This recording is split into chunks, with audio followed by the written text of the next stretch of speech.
A really interesting comment was added to my last video that I wanted to share really quickly because I thought it was extremely important. OC Lot made the comment of, "I now feel lucky. I didn't know enough at the time, but my own mother was one of these. I watched my father work like a slave to make her happy. If I just buy her a new fill in the blank, if I just bring home more money, if I just spend more quality time when I'm not working, he still wound up divorced. Slept in his car, showering at the YMCA and dropping off cash to her. He never learned that it was a cycle he had nothing more than temporal influence over. I learned to later avoid depressed women and have instructed every potential relationship that I've ever had that if your default state is unhappiness, we won't even get started." That was a really great comment by OC Light. This was an excellent point I didn't want to get lost in the comments section. I wanted to make its own quick video about, as a corollary to my last video about don't date unhappy women.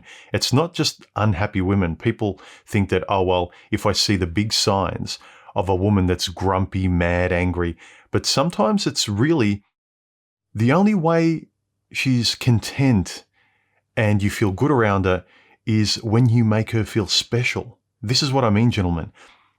The kind of woman that only feels good and happy, that you feel warm around when you put her on a pedestal, when you shower her with things, when you make her feel like she's special, like she's a queen.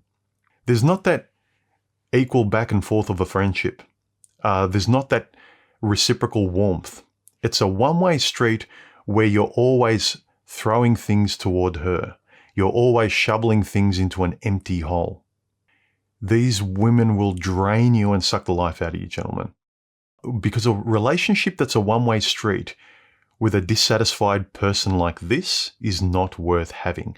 Again, that's why I always reiterate. Try and trust your instincts and judgments. How do you feel around this person?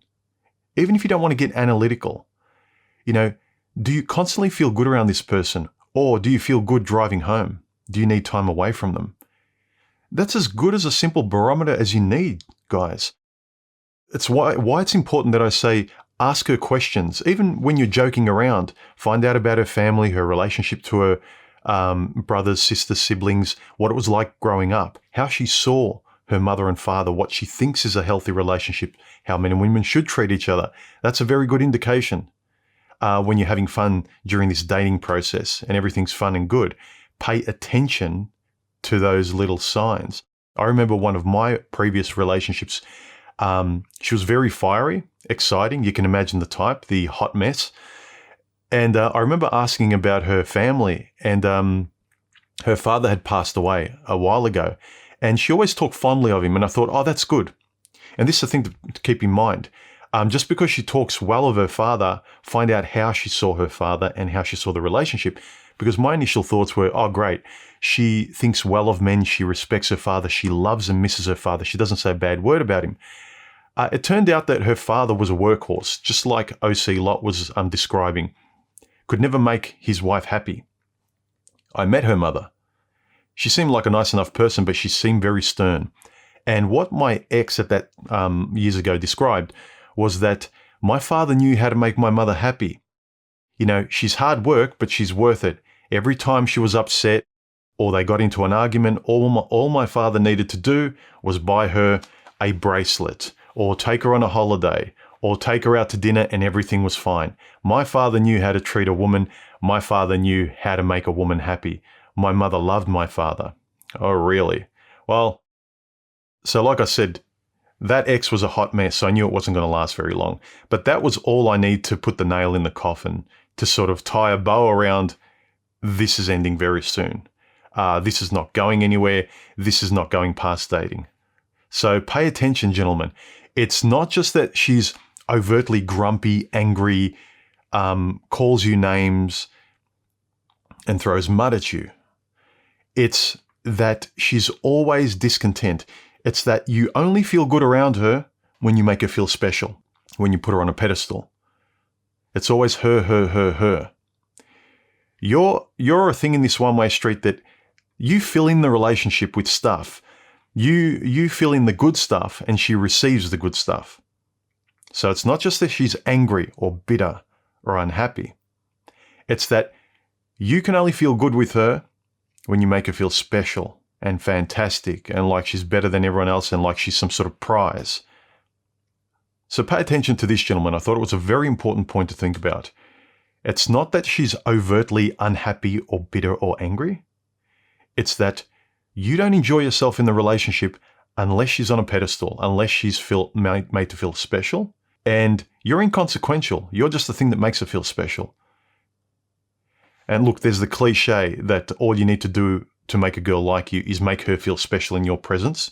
That's true, but that's no way to have a happy relationship where you have to game a woman that way just to make it tolerable. Anyway, gentlemen, I hope that was something to think about. As usual, the sun's going in and out and it makes it impossible to have good lighting in this video, but I hope you enjoyed it anyway. Something to think about. Please, you guys, let me know your experience down below. Share it with other guys.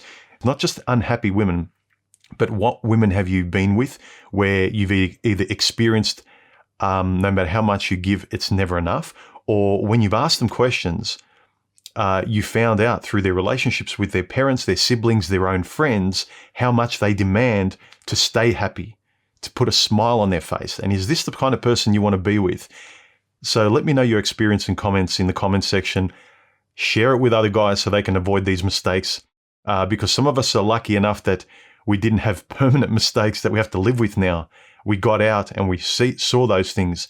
Show other guys in the comments section how they can avoid these women like the plague. Anyway, guys, I hope you got something out of this. Please hit the subscribe button, notification bell to be notified when my videos. Otherwise, YouTube won't notify you of my new videos. Share my videos around on your social media everywhere. That helps me out too. And give me a thumbs up if you enjoyed the video, thumbs down if you didn't, and if you feel like supporting my work here, there are donation options below. I appreciate all you guys who have thus far. It means a lot. I'll continue to bring you more videos. I'll talk to you soon. Bye.